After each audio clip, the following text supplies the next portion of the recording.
Shalom and welcome to another in our series of podcasts from Temple Beth Am, a dynamic center for conservative Judaism in Los Angeles. This is a recording of Rabbi Avi Havivi's weekly Siddur class. So today we're going to talk about the 17th of Tammuz and what is the 17th of Tammuz and what is a minor fast day. We're going to talk about some of those things. There are 4 minor fast days connected to the destruction of the temple. We'll read about them. There's a 5th, the fast of Esther, which is not connected to the destruction of the temple and is halachically in a different category than the other 4. Okay. And minor means it's dawn to dark, meaning it's not 25 hours. The 25-hour, quote-unquote, major fast days are Yom Kippur and Tisha B'Av, full 25 hours, sunset to nightfall, whereas the minor fast days are from dawn to nightfall. What did you say, Michael? 7:15 was Mincha? Is that what you said? Just nod your head if you got it right. Okay. And the other thing about the minor fast days that makes them minor, in air quotes, is the only thing that is forbidden on them is eating and drinking, as opposed to Yom Kippur and Tisha B'Av, the full fast days, when there are 5 things forbidden: eating and drinking, sex, anointing with perfumes and oils, full bathing, and wearing leather shoes, right? So Yom Kippur and Tisha B'Av are the 5 full fast days. They have more strictures and they last longer, and the minor fast days are shorter, and it's only forbidden as eating and drinking. And of course, as you just saw now, we add Avinu Malkeinu. We have a special Torah reading. We'll do a special Torah reading at Mincha. There's an extra paragraph added in the Amida for fast days. Some more traditional congregations actually say Slichot on Shiva Asar B'Tammuz. Okay, we're going to look at some of the sources about the 17th of Tammuz. That's what we're going to do. Are you ready? Ready for that? I'm going to screen share. Screen share. And this is a handout which will be with the podcast posted hopefully later today. Thank you, Bert Kleinman, our technical guy who puts everything on the web. Here we go. Okay. Just someone wave if you can see the screen share so I know you can see it. Great. Okay, 17th of Tammuz. All right, from the Mishnah. Chamisha dvarim erud avotenu b'shiva asar b'Tammuz v'chamisha b'Tisha B'Av. 5 bad things happened to our ancestors on the 17th of Tammuz, and 5, doesn't say, but are understood as bad things, happen on Tisha B'Av. On the 17th of Tammuz, Moses smashed the tablets. The daily sacrifice in the temple stopped. Not 100% clear when that is. Is that the first temple? Is that the second temple? Doesn't say. Huvke'ah ha'ir. The city was breached. And what this means is the city walls were breached. So this is 3 weeks before the actual burning of the temple. The walls of Jerusalem were breached. And Apostamos burned the Torah. We don't know who that was. He was obviously some Greek or Roman. And there are various things in the commentaries about when that was. Is this really meant to be Antiochus? Is it some Roman general? There are various stories about it, but we don't actually really know. I'm not going to go further into it. V'hamid tselem b'heichal. And someone, perhaps Apostamos, put up an idol in the temple. Okay? And again, we're not going to it says here in the English, Menashe, who is a wicked Judahite king in the 600s BCE, that's an interpretation of many of the commentators, but that's not what the Mishnah says. Okay? The Mishnah just says, and he put up an idol in the temple. What are the 5 bad things that happened on Tisha B'Av? Hashem said that the people will not enter the land, meaning that they would wander in the desert for 40 years, what we just read about in Parshat Shlach a few weeks ago. And the first and second temple were destroyed.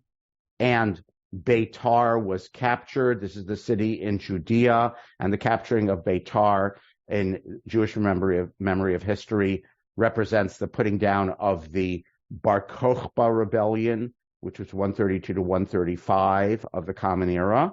Okay, so the end of the Bar Kokhba rebellion, which was actually apparently far more population-wise bloody and devastating than the destruction of the temple, of the second temple, oddly enough. Okay, and the city, meaning Jerusalem, was plowed over. Okay, at the end of the Bar Kokhba rebellion, one of the Roman generals plowed over Jerusalem with salt to make sure that it could never be re-inhabited, as sort of a final blow against the Jews in Israel. And little footnote, Mishenichnas Av, Mima'atin B'Simcha. When the month of Av starts, we start diminishing our joy. Parallel flip side to what saying? Someone unmute and say it. You have to unmute. Alan. About Purim, Machnis Marbe B'Simcha. Good. Mishenichnas Adar, Marbim B'Simcha. The month of Purim, when Adar starts, we start getting joyful. And here the flip side parallel. When Av starts, we start getting sad. And there are various customs of mourning in the 3 weeks between 17th of Tammuz and the 9th of Av. I'm not going to go into them. There are certain intensified customs of mourning from the 1st of Av onwards, and then there are certain more intensified customs of mourning in the week when Tisha B'Av actually falls. Shavua Shechal Bo Tisha B'Av. Okay, that's the Mishnah. Okay, so the Mishnah, note, does not talk about the 4 minor fasts. It only talks about one of them. Okay, we're going to see a rabbinic source that talks about the cycle of minor fasts. But first, for background, to understand background about the rabbinic source, we have to read a passage from the prophet Zechariah. Okay, Zechariah was a prophet who prophesied during the restoration of Zion, Shivat Zion, when the people came back from exile after the Babylonian exile and started to rebuild the temple. Cyrus's proclamation was in 539. The temple was destroyed 586 BCE. Cyrus's proclamation was in 539 or 538. You can go back to the land and rebuild your temple. So that is approximately 50 years later. People started coming, dribbling and traveling back. And we think that the temple started to be rebuilt in the 5 teens BCE. So 520 to 515 are the dates that are given, okay, by Bible scholars. So about 70 years after the destruction of the temple, when the second temple started to be rebuilt. Okay, so Jews sent to Zechariah a question, actually to the priests of the temple and the prophets. Question. Please ask God the following question. Ha'evkeh b'chodesh hachamishi. Shall I weep and practice abstinence in the 5th month, as I have been doing all these years? 5th month from Nisan. Nisan, Iyar, Sivan. Okay, Nisan, Iyar, Sivan, Tammuz, Av. Okay? So that question basically means, should I keep observing Tisha B'Av? Very reasonable question. The temple was destroyed on the 9th of Av. We have come back to the land. We have rebuilt the temple. Should we still be observing Tisha B'Av? God answers me, the prophet. Zechariah says, God answered me, saying, say to all the people, when you fasted and lamented in the 5th and 7th month, all these 70 years, did you fast for my benefit? And when you eat and drink, who but you does the eating and who but you does the drinking? Okay.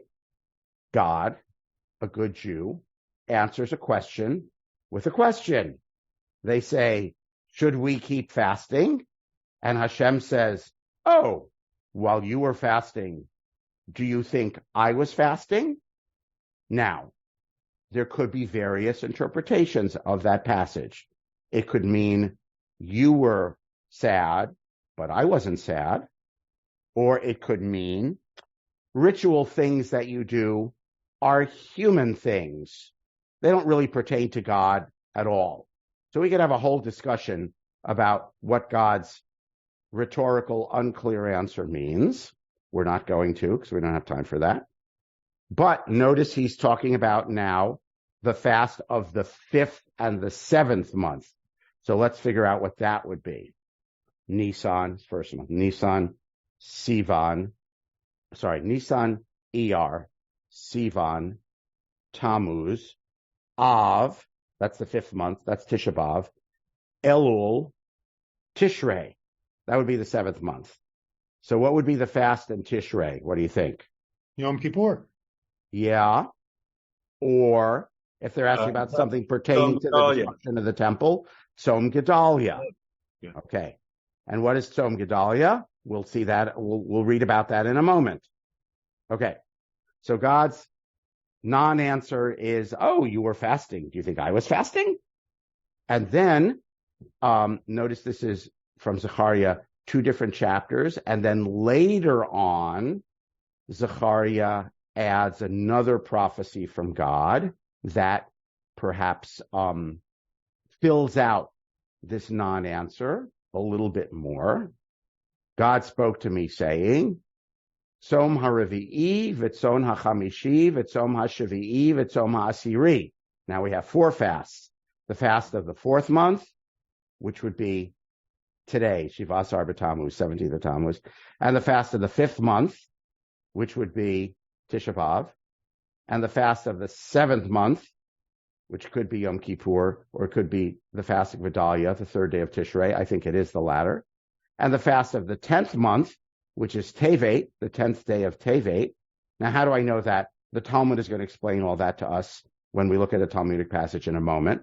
Okay? So these 4 fasts, God says, Yeh lebeit Yehuda l'sason u'lesimcha u'lemoadim tovim v'hayemet v'shalom ahavu. These 4 fast days, which apparently commemorated the destruction of the first temple, are going to become days of joy.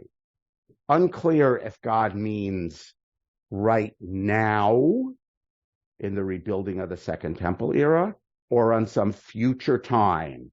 It is expressed in the future. Yihi yeh lebeit Yehuda l'sason u'lesimcha. And there's going to be debate about this in the halachic sources. And what's going to happen, we'll all go together, and Gentiles will come and say, bring us up to Jerusalem, and let us go to Jerusalem with you. So it's going to be happy, happy, happy, happy. Okay, that's what Zechariah says. So in Zechariah, there are 4 fasts. The first question is, actually, it goes 1, 2, 4. The first question is, should we still fast in the 5th month, which apparently is Tisha B'Av, 9th of Av? God says, oh, when you were fasting in the 5th and the 7th month, do you think I was fasting? And then 3rd passage says, the fast of the 4th, 5th, 7th, and 10th month in the future will be joyous days. Everyone with me? Okay. Let's look at the Talmud, which digs deeper into what are these days.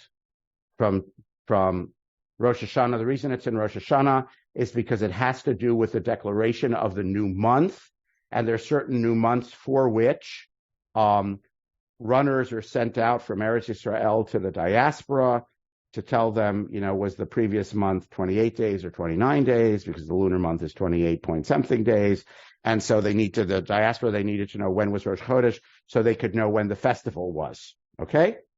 Before there was sufficient astronomical knowledge for there to be calendars. So, Mishnah says, there are 6 months for whom they send out runners from Eretz Yisrael, messengers.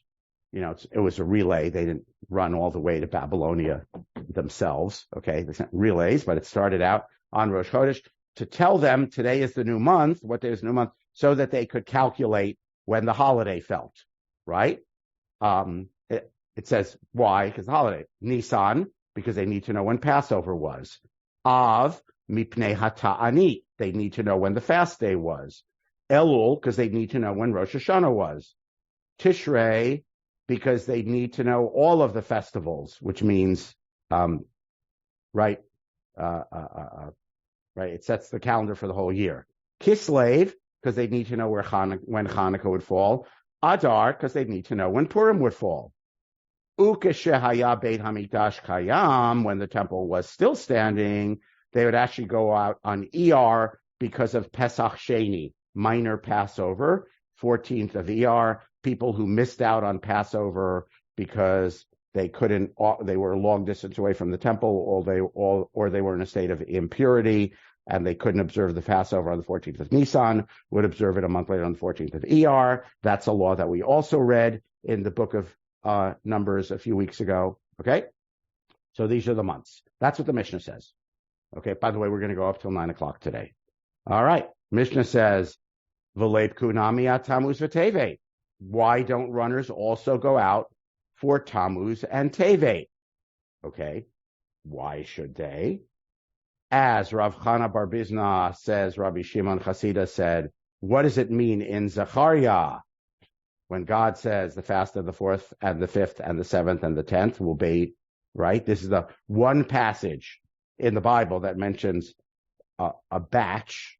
We might call it a cycle, but we don't know that it's a cycle yet from what we've read. Let's just call it a batch of 4 fasts. What does it mean that it's called a fast, Tzom, but it's also called Sason v'Simcha, joy and rejoicing? How could a fast day be joy and rejoicing? Okay, this now gets to salient point about halachic issues about if people observe these fasts today or not. Bizman sheyesh shalom, yu l'sason u'l'simcha. When it is a time of peace, they will become a time of rejoicing. Ein shalom, tzom. By the way, I'd like to point out that the fast day, well, I won't point it out. I'll point it out in a couple of minutes. Okay? Amar Rav Papa. Different interpretation. Bizman sheyesh shalom, yu l'sason u'l'simcha. When it's a time of peace, they will become a time of rejoicing. Yesh shmad, tzom. If it's a time of persecution, they will still be fast days. Ein shmad ve'ein shalom. It is neither a time of persecution nor of peace, meaning it is some in-between time politically. Ratzu mitanim, ratzu ein mitanim. If people want to, they fast. If people don't want to, they don't fast. By the way, this probably doesn't mean, I don't want to say probably. Okay. I believe that most commentators interpret this to mean not if an individual wants to, they can fast, or if an individual wants to, they don't have to fast, but rather the community can decide to observe the fast, or the community can decide not to observe the fast. Okay. Pause. There are those people nowadays who say that with the establishment of the state of Israel, that we do not need to observe these fast days anymore. Not that they're sason v'simcha, but they do not need to. I have heard of this opinion. Here's what I want to tell you. I did a quick database search this morning in the conservative movements, the Rabbinical Assembly's official rabbinic opinions responsa, and I couldn't find it. And then I looked in the Masorti Israeli conservative movement, and I couldn't find it either. So although I've heard it said a lot that in these times of the establishment of the state of Israel, we don't need to observe these fasts, so far, I can't find a source for that. I have put Rabbi Schatz on the case. But I didn't give her lead time. I texted her at the end of Minyan. So hopefully she'll work on it and maybe we'll have an answer. Maybe I'll have an answer for you next week as to what is the source. Okay. All right. Okay. Gemara. Talmud goes on. Ihachi Tisha B'Av Nami. Whoa. If we're talking about obviously holidays that have to do with the destruction of the temple and they could become a joyous time, well, how about Tisha B'Av? Maybe it should also become a joyous time, right? If Israel is restored to its land and it's Eit Shalom. Answer, Amar Rav Papa, Shane Tisha B'Av. Tisha B'Av is different since it had double suffering. As we said, on Tisha B'Av, the first temple was destroyed, and the second temple, and Beitar was destroyed, and Jerusalem was plowed over, not double, 4 things, right? 2 times 2, meaning, there's so many bad things that happen on Tisha B'Av, even in an 8 Shalom, a time of peace, in some future time when Israel is dwelling securely on their land, Tisha B'Av will still be observed as a sorrowful day because of all the bad things that happened on it. So the 4 days, 4 minor fasts may be swept aside and become actually a time of joy, or Ratzu mitanin, Ratzu ein mitanin, the community decide to observe them or not, but not Tisha B'Av. Okay. Tanya, which means a Braita, which means a Tanaitic source, more or less contemporary to the Mishnah time. Okay. 4 things did Rabbi Akiva say, and Rabbi Shimon says, I disagree with him. Som Haravi'i, the fast of the, he's now quoting pieces of the line from Zechariah, the fast of the 4th. This is the 9th of Tammuz, when the city walls were breached. As it says in Jeremiah, on the 4th month and the 9th of the month, the city walls were breached. Okay? Why is it called the 4th? Because it is the 4th of months. Nisan, Iyar, Sivan, Tammuz. What question do you want to stop and ask me right now? What did he just say the date is? Yeah. The 9th. The 9th. But we observe the 17th. So apparently, first temple, the walls of Jerusalem were breached on the 9th of Tammuz. Second temple, the tradition is on the 17th of Tammuz, and we observe the 17th of Tammuz for both of them. Okay? By the way, there's a lot of stuff flying around on the internet about observing the fast day of the walls being breached, because we live in the year of October 7th, when walls of protection were breached. Okay.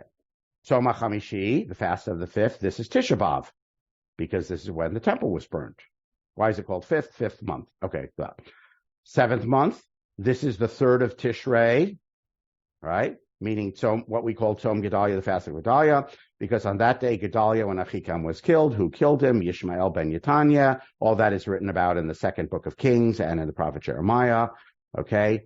And I'm not going to, a little more explanation about why do we fast just because one person was killed. Brief explanation to show you that a tzaddik is killed. It's just as bad as the destruction of the temple. Probably more saliently, Gedaliah was a Jew who was appointed by the Babylonians to be the governor of their conquered province of Judea.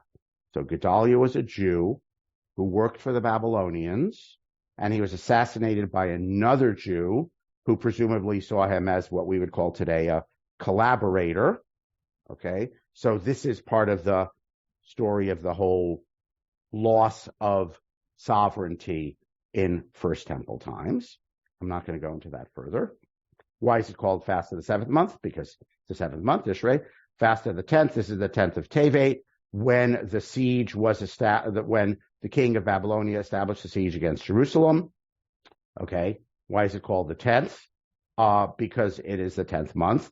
By the way, that's, just so you know, that's not in the same year as the destruction of the temple. If Tevet is about December and Tisha B'Av is about July or August, it's not 7 or 8 months later. It's actually, we think, a year and 7 or 8 months later. Meaning, if the temple was destroyed, they usually say the year 586. I don't know the exact, some people say 587, 586. That means the siege of Jerusalem didn't go up in December 586. It went up in December 585. Sorry, wrong way. 587, a year and a half before. Okay. Little bit of Gemara thing. Now, this is about now Rabbi Shimon and Rabbi Akiva's disagreement. Well, then, in the cycle of fasts, that should be mentioned first, right? Because the siege is the first thing that happened. Then the walls were breached. Then the temple was destroyed. Then Gedaliah was assassinated. Okay? So, why is it written here at the end? Kedei lahastir chodashim betikunan. So you do it in order of months. That makes sense. The fast of the 4th, and the 5th, and the 7th, and the 10th.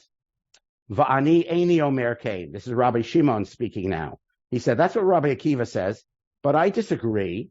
Okay, 10th of the month. He says that is the 5th of Tevet, because the 5th of Tevet is when the report came to Babylonia, to the exile, that the city fell.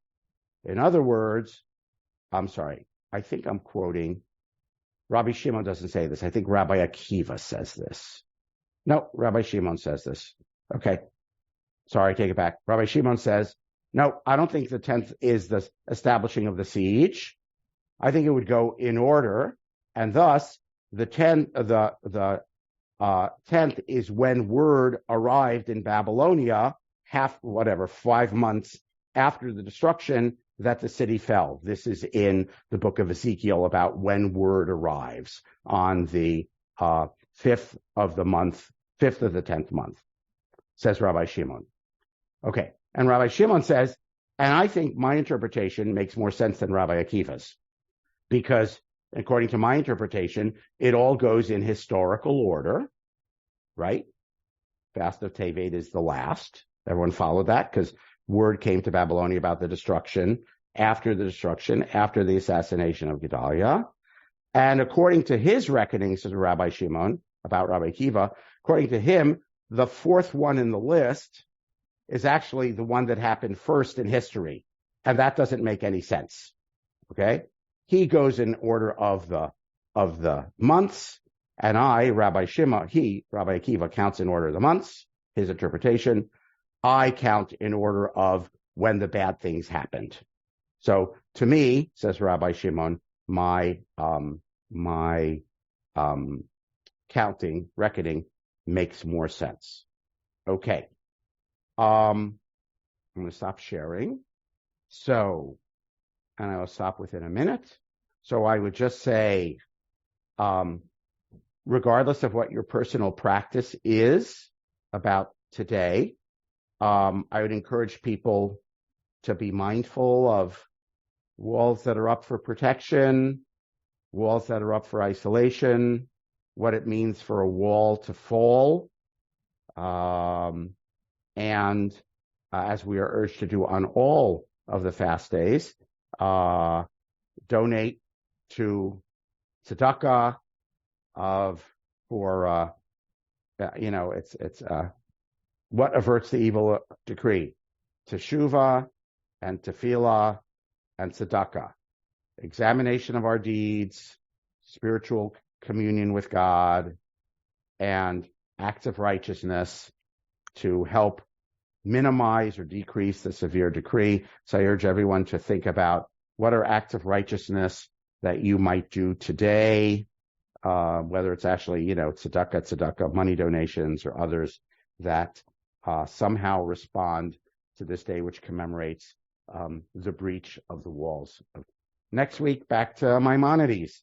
Okay, be Torah, have it be please have the consciousness of the day in your mind, and have the 17th of Tammuz today be a meaningful day. You have been listening to another in our series of podcasts from Temple Beth Am, a dynamic center for conservative Judaism in Los Angeles. If you enjoy these podcasts, we invite you to write a review on the Apple Podcast site or wherever you get your podcasts. For more information about Temple Beth Am Los Angeles, go to tbala.org.